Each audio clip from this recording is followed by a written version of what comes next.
Hi, everybody. Thank you for joining us. You have got myself, Karen, for the next hour, and you've also got Eddie today as well. Evening, guys.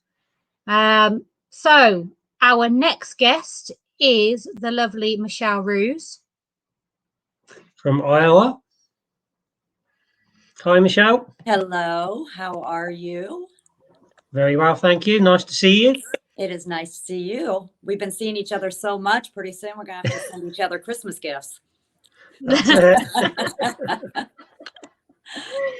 For those of you that don't know out there, when we do these interviews with Michelle, we have these chats. Normally, Eddie is around, but he will chat to Michelle before the interview and he chats to Michelle after the interview, but never actually comes on to the interview. So today we thought you could have a chat together on air for a change. So it's a first for me. Yeah, it's the first for Eddie, and it's you, Michelle. You are his first interviewee yet again. It was you last time on the last event, and it's you again on this one. Yes. So I'm excited. Let's bring it on. That's it. Right. So what have you been up to just recently? Obviously, with the lockdown and everything that's going on, how's that kind of been affecting you over in the States at the moment? 2020 was a little bit of a challenge, but we were able to move some of our events and we actually made them smaller and more COVID compliant.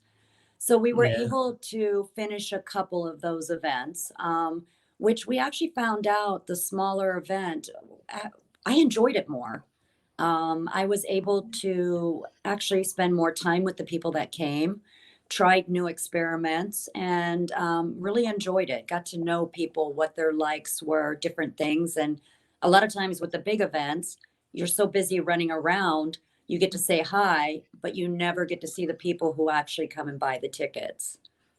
Yeah, I mean, we usually find with a lot of our events are normally a smaller scale, and we prefer it that way because, like I say, it's more intimate with your guests, and you can give them a bit more time and, to do certain things and experiments with them.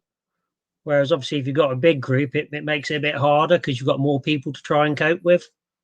Oh, yes. And you always have that one in there that, when you say, please don't whisper, or if you make a noise or your stomach growls, let us know it's you. And no one ever speaks up and everybody's like, did you hear that growl?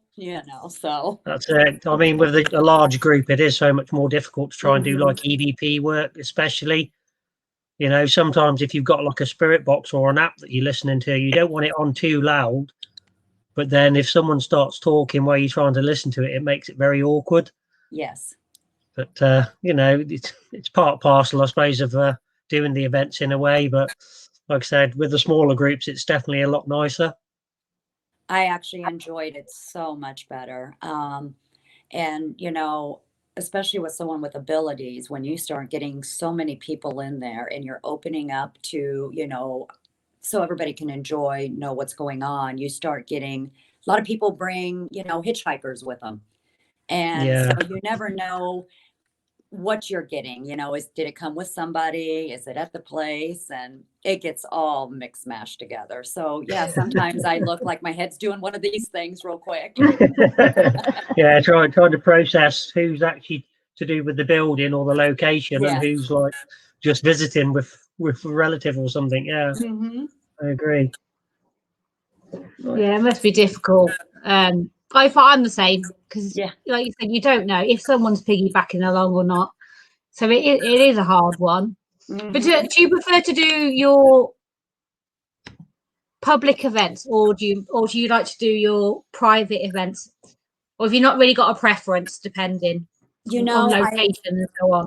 I think they kind of balance each other out. When you're working a private, you're just not working what's going on in the home. You're working with their emotions and different things that is in that family. So a lot of times that can get very overwhelming, depending on what kind of stressors are in the home. So having the events, I can kind of relax a little bit, enjoy doing the laughing, the cutting up, scream with the rest of them if something happens, like seeing your own shadow. But it kind of helps a balance for me, because when you're doing those privates, you're so invested in it, that um, you become part of them. And then you can't really, put a difference between what you're doing there. It gets, really deep in the soul. Yeah. And I suppose that's effective because you've not been able to physically go anywhere to physically go and help anyone either.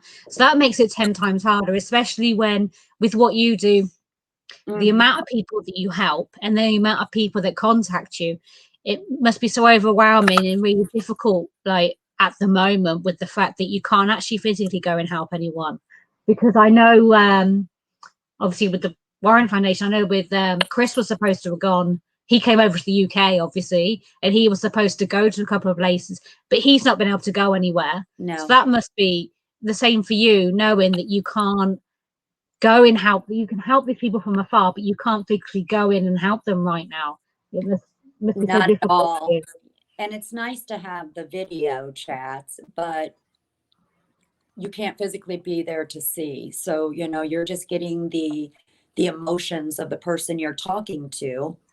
And so it's really hard to say, yes, there's something there, or maybe it's just mainly you. And, these people are in a panic. They don't know what's going on. And now that everybody's on a lockdown, you think about all the different stressors we're all under. Mhm. It doesn't matter where you live.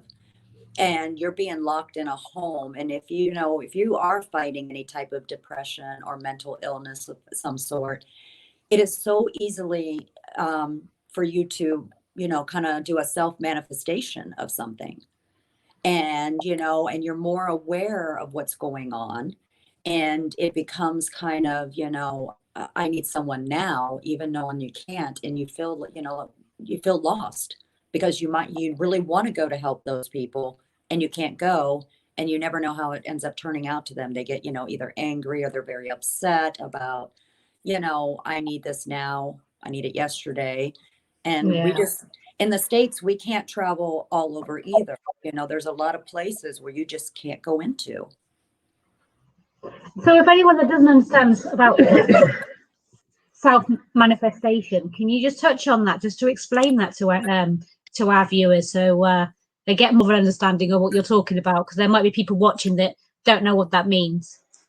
Self-manifestation is when you yourself have a lot. It could be, sadness, anger, different types of anxiety.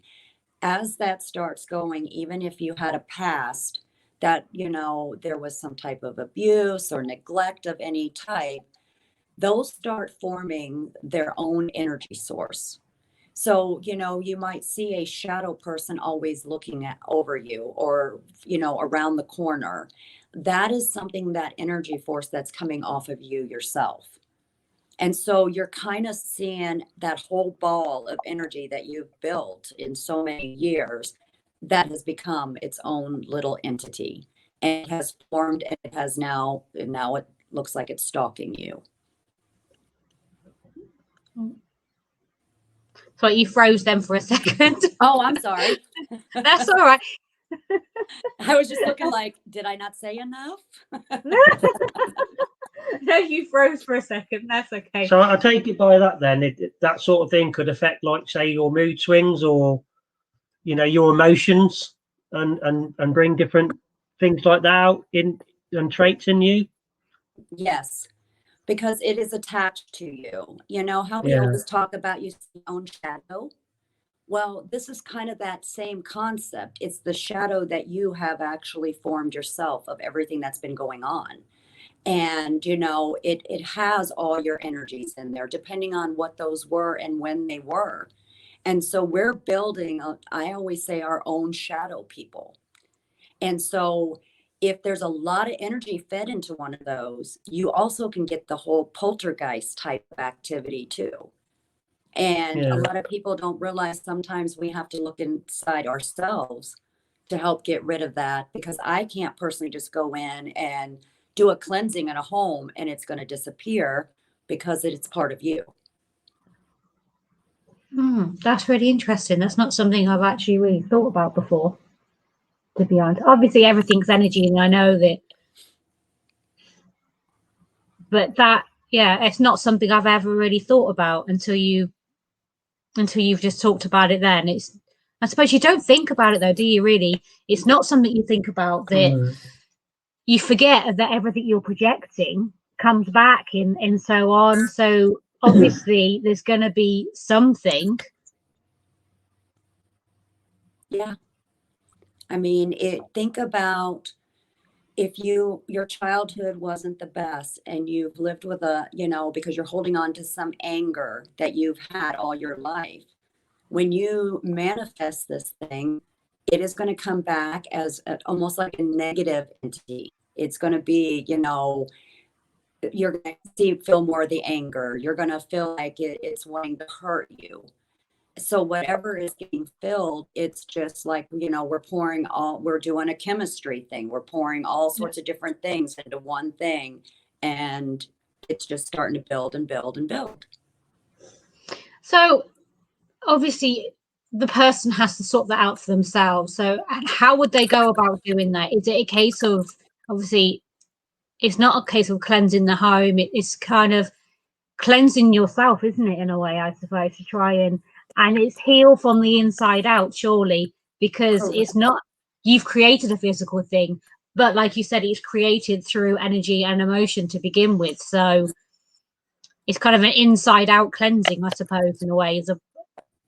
And it's really hard. I do take some of those cases on. I do a lot of what spiritual cleansing is what I say. I pretty much let everybody know in advance that it's going to be the hardest thing you've ever done in your life.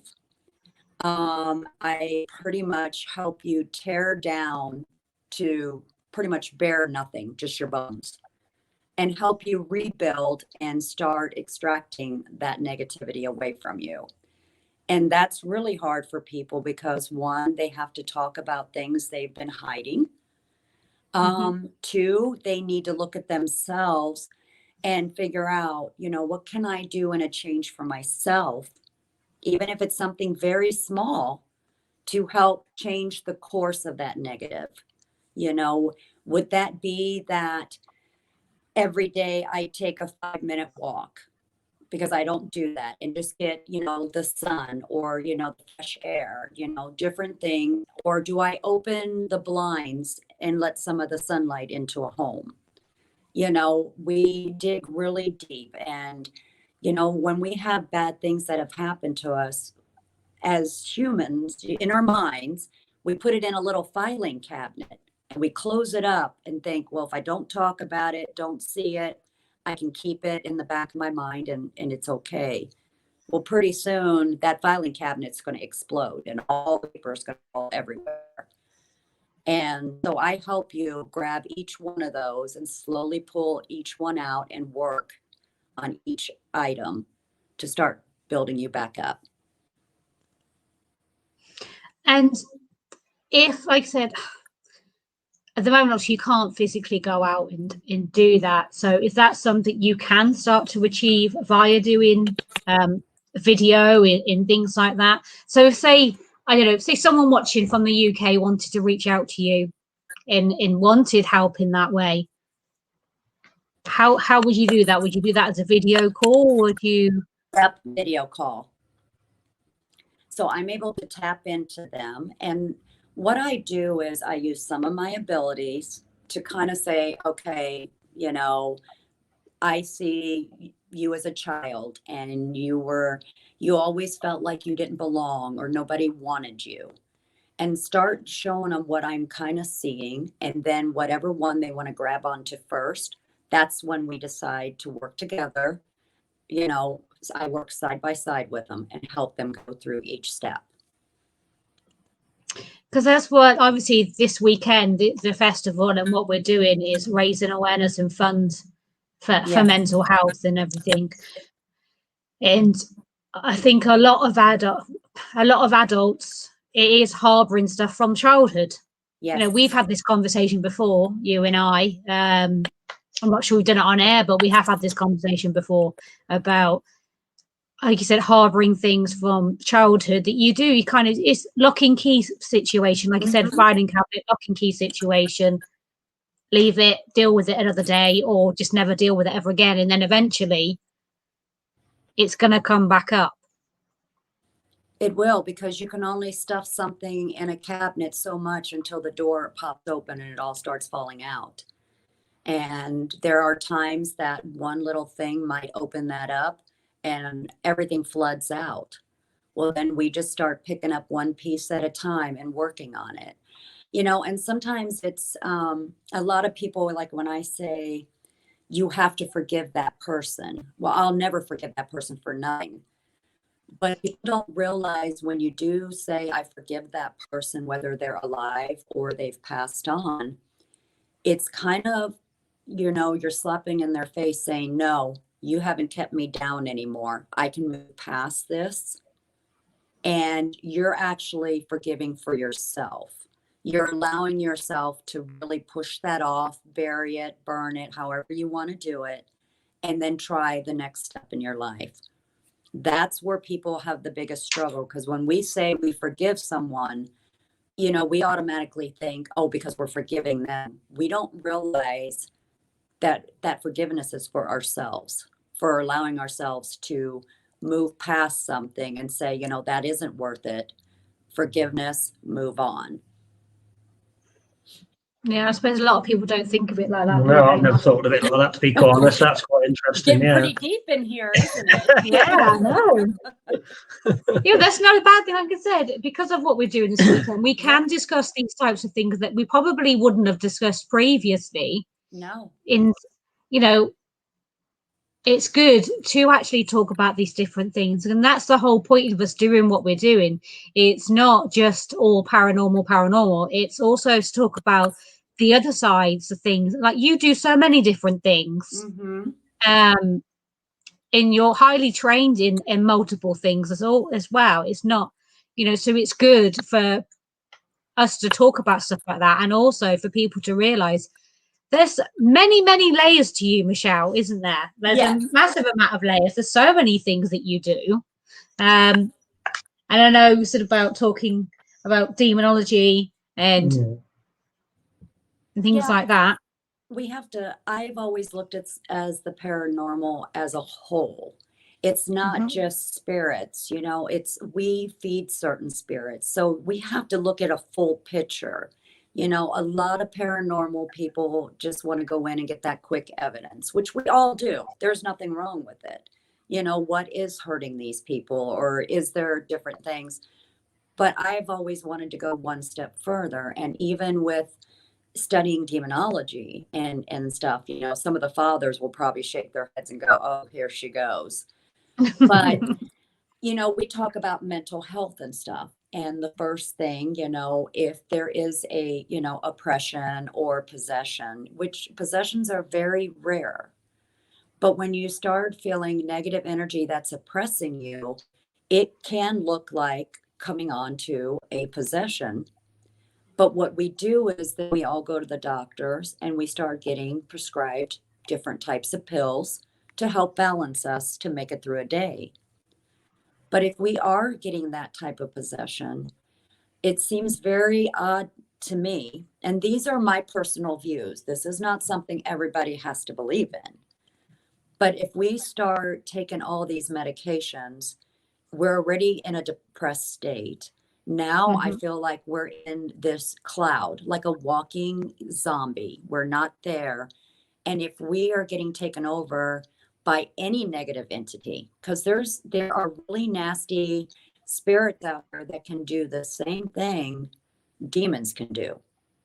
And people seem to forget that. They think you can only get if they're demons. But there are really foul negative energies out there that can also do the same thing to mimic. And I can't just constantly go in and command it to come out. I need that person to wake up from that sleep state to help me evict it out. They have to be just as strong. If I'm pulling, they need to be pushing. Pushing. Yeah, I was going to say, yeah. So, you know, I need that person to help evict. you know, instead of me working with, you know, either the priest or whoever I'm with, depending on the religion, to command it on a continuous basis, it's not going to listen to me. It's found a home where it's content. That person has to be, okay, it's time, you know, no rent paid, you need to go. Yeah, it's time to go. Yeah. And can you explain to us about, you say when it's time to go, do exorcisms, because everybody watches the movies, don't they? Oh, yeah. Come on, everybody watches the movies, and they all think it's like I command you, and hold your crucifix and splash a bit of holy water, and jobs are good. And well, 10 minutes later, all done, all gone. Thank you very much. Goodbye. You know, it doesn't work like that, does it? I know we laugh about it, but it, you know, unfortunately, when it does come to the films and things like that, that is when there's so many untruths then, because it's portrayed so wrongly. Yes. It's very unfortunate, especially when you meet someone like yourself, which is able to do this, to actually be able to explain to us what really happens, not what you see on the TV and in the movies and all this. Well, I will tell you. Rubbish. Trying to think of a polite word. He's laughing at me because I'm trying to think of a polite word to use. TV has like glorified it, you know, because we were all used to seeing something and this is how it's done. But people have to remember too, when you start feeling or you're calling in and stating you think you're possessed or you have a family member, there is so many things that play before even anybody goes in there. It could take months because they want you to have medical evaluation. We need to see where your mental state is. We need to see where your health state is. Are you strong enough? You know, if you have a weak heart and things like that, we need to know all that. We need to know about medication. We need to know if you've been seeing any counselors and things like that. We also look at the whole family dynamic. We need to know about all, you know, what's going on in the family, you know, or what has gone in the past. So there's all these different steps that have to be taken. So it can take forever. And, you know, like if you're working with, you know, the Catholics, you have to get permission. Exorcisms are done all over the world, all different religions, all different ways. And, you know, again, everybody commands it. I talked with the fathers. They shake their heads at me because I know the names that a lot of these demons have were given by men. You know, when they wrote them down, I look at the demons as that angel that was either cast down or fallen. And they had some angelic name that we probably never heard of. So if I'm going there and I'm like, I'm commanding you, Eddie, to come out, but your name's not Eddie, you'll be looking like, oh, who's Eddie? I'm not coming because somebody said that was the name. So that is why I feel it's so important that the person you're working with, you need to make sure they're spiritually strong enough. You know, they have to also be mentally strong enough and healthy enough, because they have to help evict as you're trying to help pull it out, because you really don't know the name of the entity. And again, demons are very rare. Negative energy or entities, a lot more common. And that could have been, you know, Mr. Robinson that lived down the road that was really nasty in life, and he just doesn't want to stay dead. So he's jumping people, and it reacts as a possession. It's crazy, isn't it, the way you think about it like that? And it's also the fact of, like, it's about mimicking as well. Yes. That happens more often than people realize as well, doesn't it? Yes. That they're taking on a different form than what they actually are to get attention, or because the thing is, the more attention you're giving, the more you're feeding, because the more energy you're giving them, the more you're feeding them, so the more energy they've got, so the more they can do. And this is a conversation Yeah, because if let's say you're terrified, me and Catherine were talking about this. Whatever you're very terrified of, it can mimic itself to that, to continue that fear that will actually feed that energy. So if you fear snakes, like I mean, you just can't handle it, it could actually manifest itself to this crazy snake looking thing that would just torment you constantly to feed it the energy it needs. Not nice to think about. Everybody thinks, oh, it's all lovely, it's fluffy and roses. You go to a medium and have a nice one-to-one reading from Granny or whatever, and that sort of thing. Well, it's true, isn't it? But they don't really think about the other side of things, especially with all of us going into locations to do investigations and so on. Mm-hmm. You don't know what you're opening yourself up to. You don't know what's there when you're going in. I mean, I've seen it where, I think it's some children there. And, and when you look at some of the history, it makes sense. Though there could be a child here, maybe two. But then I gotten to the point where I'm like, I need you to show me your true self. And these children end up turning out to be something a lot worse. So, they will mimic and can change themselves to get you to be close to them. And, a child spirit, everybody's drawn to it because they feel bad for it and all that. So now you've got emotions involved. And now you're feeding this thing. And when we use anything in the paranormal, you think about it, we talk about Ouija boards and stuff, and it's a bad thing and all this. But almost all the technology we use nowadays is the new version of it. So we are opening ourselves to whatever wants to come across, and we're welcoming that. So when you welcome there, guess what? It can welcome its way all the way home with you too, unless you close it off, like if you were to work the board. And some people don't do that. Yeah, that's true. That's a conversation we've had many of time, isn't it? And, and do a close down. Yeah. When we've left a location or whilst leaving the location before getting in the car or whatever to go home, because we've got enough in this house. I don't really want to bring anything else back. We've got enough as it is without bringing any more. It's different that they came with the house, didn't they? So we didn't really have a lot of choice. They were here before us, so we weren't like we've moved in, we're going to evict you now. Well, and that's the thing, some people say, I came into a home and I started noticing there was things here. And so we named him George, or we named him Bob. So now you have given your own life to this entity, which you don't know if it's good or bad, because a lot of them start off good and can turn bad. And now you're reaching out to us because George has turned into be some really evil person. Well, you've named it, you've given it the okay. And, if the door slams, you're like, oh, George, stop doing that. Well, yeah, that shouldn't. And if there is a George there, he should be in the light. He needs to go on, whether good, bad, or indifferent. And it's just odd when you watch some of the shows, when they do that in the shows.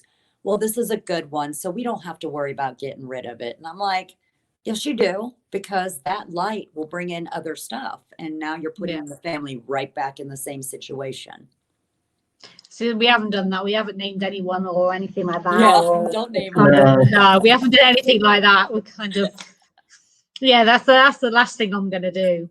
And we don't even interact, do we? They're aware of us. We're aware of them, and that's pretty much it. Wouldn't think about, oh, come on, Saturday night, let's get the spirit box out. What should we do? Or do this. Let's try and chat to them. We've had many people ask us, haven't we?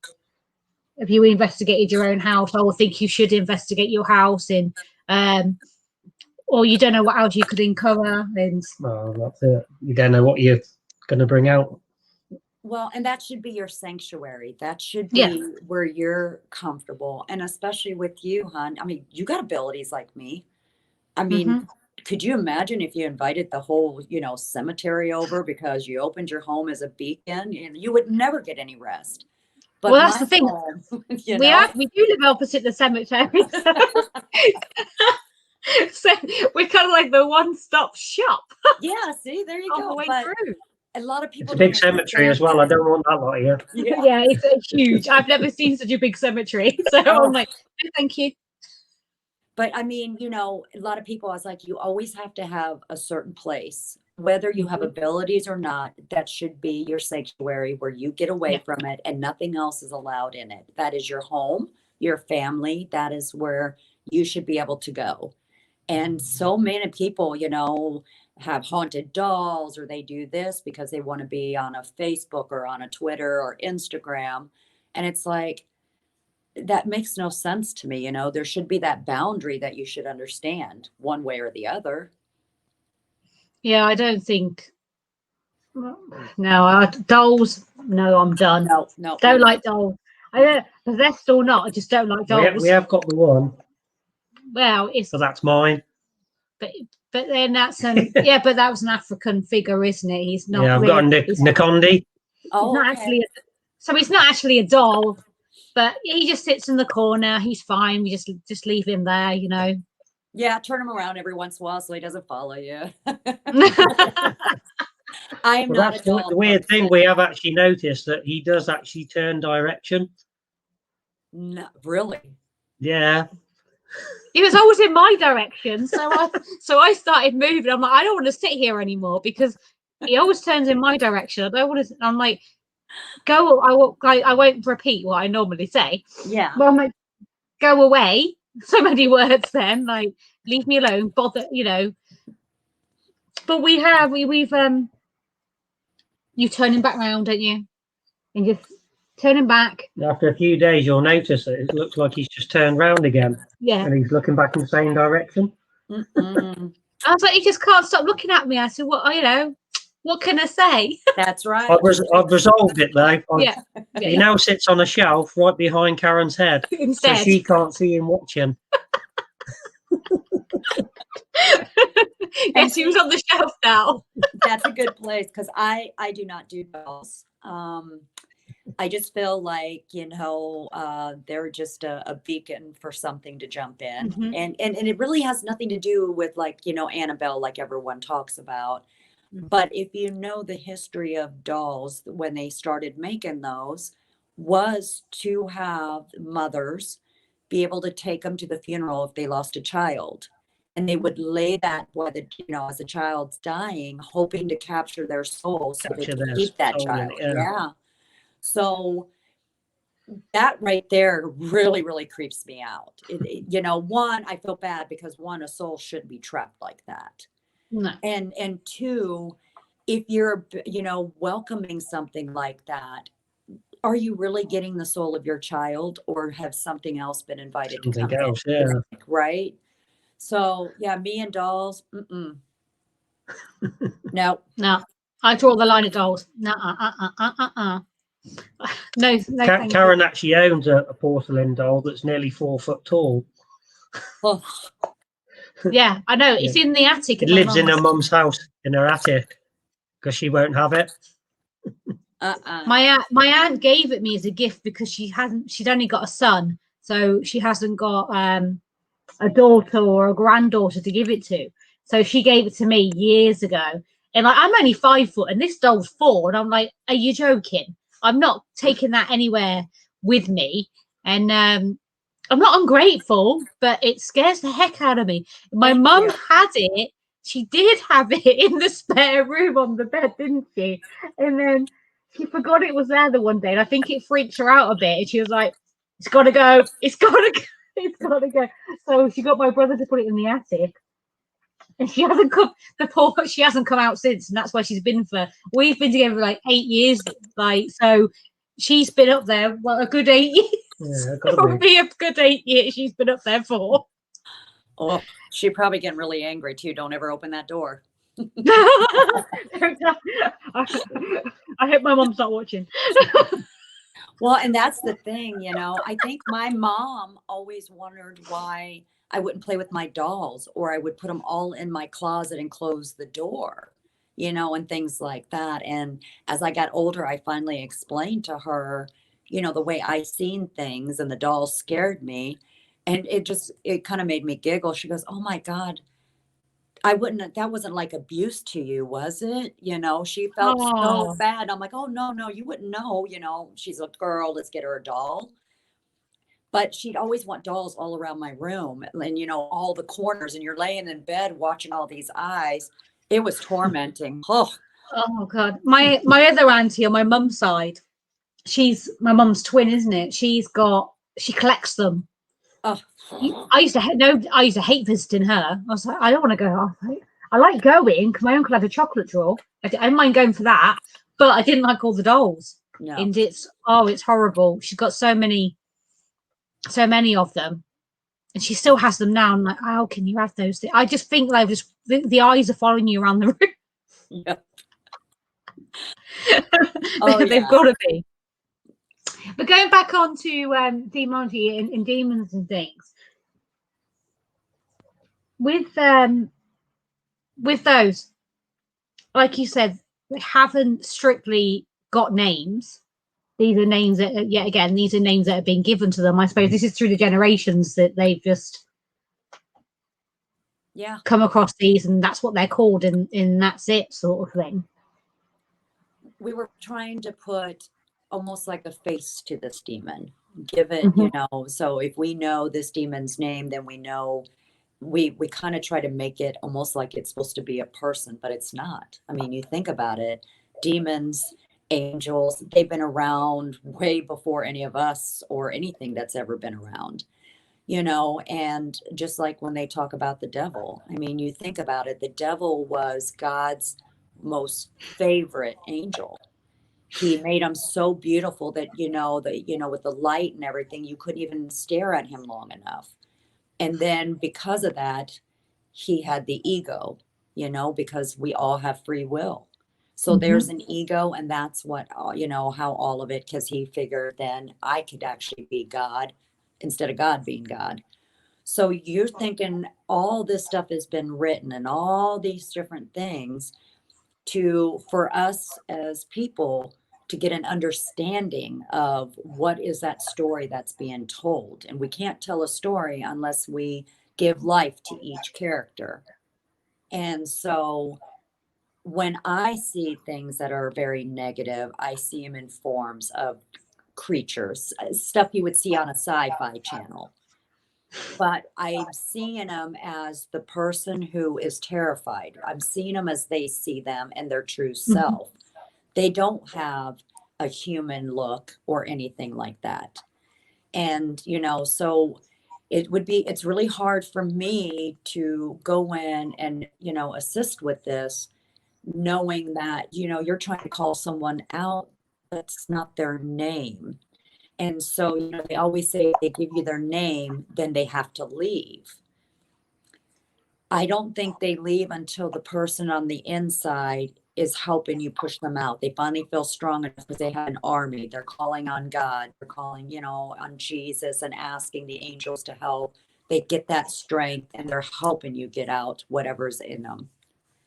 And those are the way I believe and how I see it would work. And I feel that with all the different types of what we call demons, because each have their own category of demons, we should be looking at it in that sense instead of trying to give it its own character, because it shouldn't have one. It should not be recognized. Yeah, that makes total sense. Moving on to a lighter subject, when you have your own events company that anybody isn't aware. Yes. And you do run different types of events. So can you tell everybody about your group? And I know you've got, I can't think of everybody's names, but last time we were able to chat to the whole team, weren't we? They all took a turn, didn't they, to come and sit in the chair and talk to us and everything. So that was really cool. And we got to know about, you were talking more so about equipment and things like that, weren't you? Yeah. and what equipment you get built for you as a team and everything. So you're quite fortunate you've got someone on your team that's able to build different pieces of equipment for you. Yes, and we actually also have another gentleman. He actually does equipment. That's what he does. He builds ghost equipment, but he does one of a kind stuff. So, like, if there was something you wanted, it would be built just for you, and you're going to know not 10 other people down the road will have the same thing. And that I kind of like that because we kind of think outside the box. What can we use? What kind of frequency? What kind of different energy sources instead of always red or green light? You know, pretty soon the spirits will be like, really, I've done this red green light for so long. I'm really bored. Let's do something different. So we do small events, and we do it to have fun, but also educational. Because there are some people that are coming there, even though they might not be saying it, but they're wanting to know, is there that, life after death? Is there something going on? Maybe they are having something happening in their home, but they don't want to talk about it. So they're coming to see, do they really need to be afraid of something? So a lot of ours, we do with the investigation, but I spend a lot of my time just sitting and chatting with people with questions just like that. So it kind of gives that personal, one-on-one with them and answering questions I normally wouldn't be able to. You've got, we were chatting earlier, so I'm already aware of this anyway because I've shared it for you and everything, but you've got some exciting times coming up this year. You've got a lot of events coming up. You've got a lot that you're busy doing with yourself and your team. Yes. And then obviously you've got the foundation as well that you work with. And then on top of all of that, you and Catherine are doing a tour of Scotland. That one is so exciting. One, I've never been to Scotland. Germany is pretty much all I know. And it is actually just like one of our investigations, but it's more of a tour. So only 24 people are able to go. And we'll be actually traveling up the coastline of Scotland into different areas where they had some of the witch trials, some paranormal. So we're going to do a little bit of everything there, from doing some paranormal stuff, bringing some of our equipment.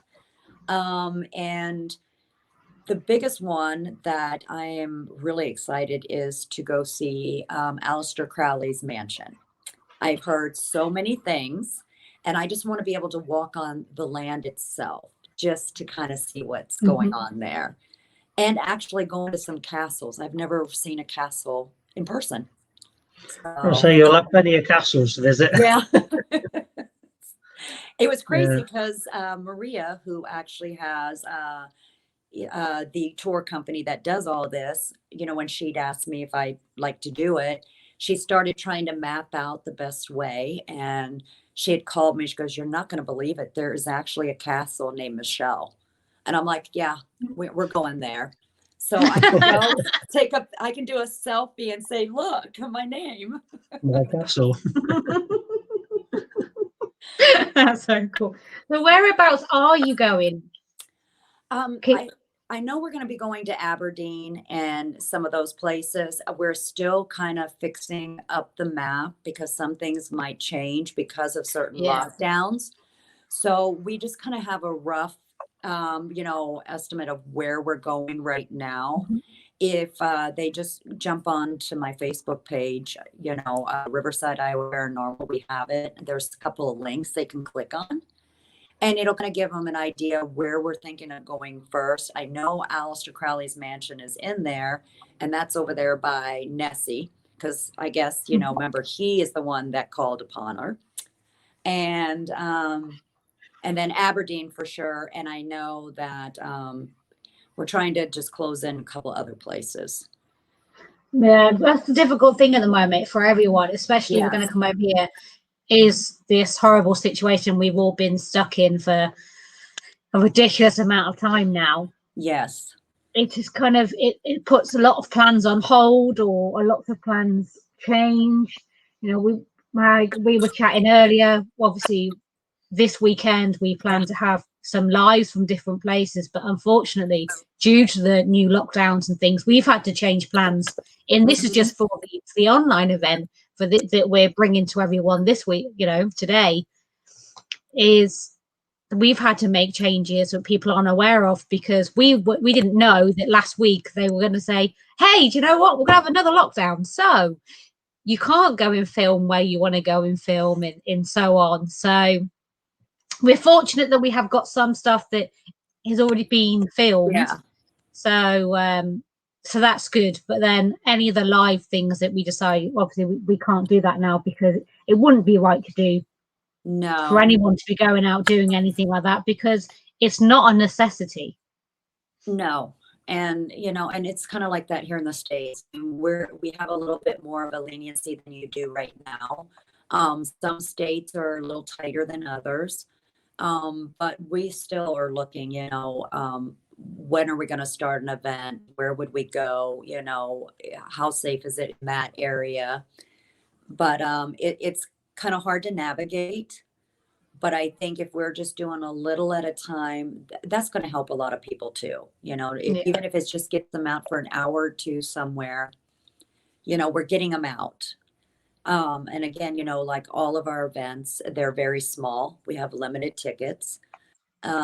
We do have, ask for you to wear your mask. We have hand sanitizer. We don't put big groups together. We keep everyone split up. So, just so we can just do a little at a time. So what locations are you going to? Planning to hopefully go to? Because last time we spoke, I think you're going to Malvern Manor. I think you were off there the weekend after our last event. Yes. Because one of the last festival we had Josh Hurd, didn't we? Yeah. On the Malvern Manor on. And that was the last time we spoke. You said that you were going there. I think it was the following weekend you were due to go there. Yes. Did you manage to go? Were you able to go then? Yes, we were able to go. It was Halloween night. It was a blue moon. That place is insane. When you look on the outside, it looks like just a little house. You go inside, this thing is huge, and you get turned around very easily. So much activity. It definitely was one for the books. We are going again this year. We have it booked for this year. It's going to be the Saturday, because I think Halloween's on Sunday. So we'll do it the Saturday before Halloween. And we're keeping our fingers crossed for that one to make sure we can go through. We just added a new one. It's in Oklahoma. So our Texas chapter is actually going there, and it's an asylum. So that's brand new. We'll have to see how that works. That one's also very limited tickets and things too. We've got a schoolhouse we're doing this year. We've got a hotel. We've got a theater, and we got a couple bed and breakfasts that we're doing.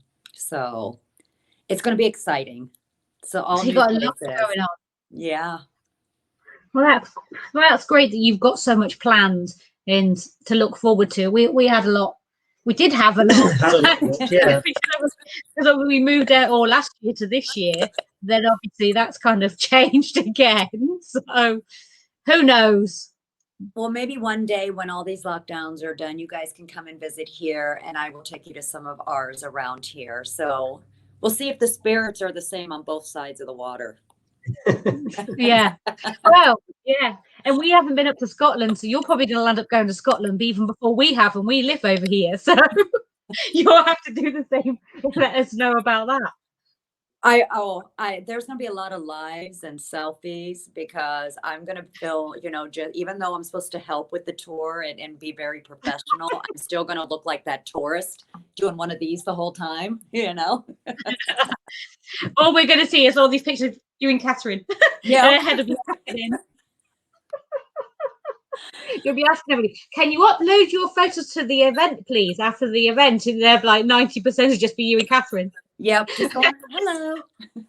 Photo bombing everybody. Yeah, I think it's going to be really good, because it is also, everybody's going to have their places to stay. You know, we actually have like a tour bus that takes us to each area. So it's not like I'm going to visit somewhere and just be lost, like, where do I go? It's going to be great that everybody will be able to see all these sites and not look like that lost tourist when you go somewhere. So it's all of it is exciting, you know, and also opening up there to something different, something I've never been to. I'm not doing any research on any of it because I don't want anything that I get, you know, look like I've been influenced. So I'm going in there as blind as possible to see what I can get and be able to help on the tour. That should be quite interesting to see what you get then. Yeah. Yeah. See if it's all validated in the records. Yes. And I know other people will have all the information. So this way they'll be able to tell me. Because that's one thing I really am a stickler with is just like when we do intakes, whether it's for the foundation or for, you know, RIP, is I don't want to know what's going on the intake. I have an intake coordinator. We have people doing it. I don't want to see it. I don't want to see pictures, audio until after I go in and make that visit, because I never want somebody to feel that I'm getting influenced. And everybody's like, you're crazy. You should know. No, that's why I trust my team to make sure it's safe to go in there and what's going on. And I can at least have that very honest conversation with whoever I'm dealing with. Yeah, I'd say when we do it, Karen doesn't like to know any information, or does Jolene. Whereas me and a couple of the other guys, we like to use our kit. So we like to kind of have a bit of background information so that we know what to try in certain areas. Like if there's children in certain areas, then you can take like toys and trigger objects that they would actually play with, like from their sort of era. So in one way, it's useful for like us guys with the kit. Yeah. But obviously, like on a medium side, I completely understand 100% that you don't want to know the information so that you can get it all validated afterwards. Yeah. And see, and then they have you guys to, you know, you're like that protection because you know what you're getting into. And that's where the trust comes with your team. And that's kind of how we work too. Yeah, I think that's important though, isn't it? This is a conversation that Jolene and I were, I can't remember who we were, how many people interviewed. Jolene and I was talking about this. I can't remember who we were talking about it to. And she was saying for the first time ever, because of the current situation, she's been to a location to do some filming for us on her own. And it's difficult because she's actually had to do research for the first time. Because she can't just go in and rely on herself and her abilities and everything else like she'd normally do, because she hasn't got she's got that team, but she hasn't got a physical team there with her. So she's actually had to do some research this time around, and she found it really, really hard. We were talking about it the other day, and she said to me, I found it really difficult to actually do research on a location before going into it. So because I've never done that. Yeah. Because she's got to be the historian, she's got to be the researcher, she's got to be the tech person, and she's got to be the medium all in one thing, because there is only her, literally. Unfortunately, nobody else can go with her for obvious reasons. So it's hard. And you don't realize how important each member of your team is until that one person can't maybe go with you or couldn't do something for you. It puts a big hole in it, and you do have to trust all your team, you know, whether it's over video chat or if you're at a location or a private, everybody plays a really important role. That's how it kind of works. There can't be the big egos that I always talk about, because we all have to be able to fall back on each other. Yeah, and that's what you do, not just your team, but also with the foundation as well. You've got your board of directors, and you've got so many people that help you with that avenue. It's people don't realize it is a big network.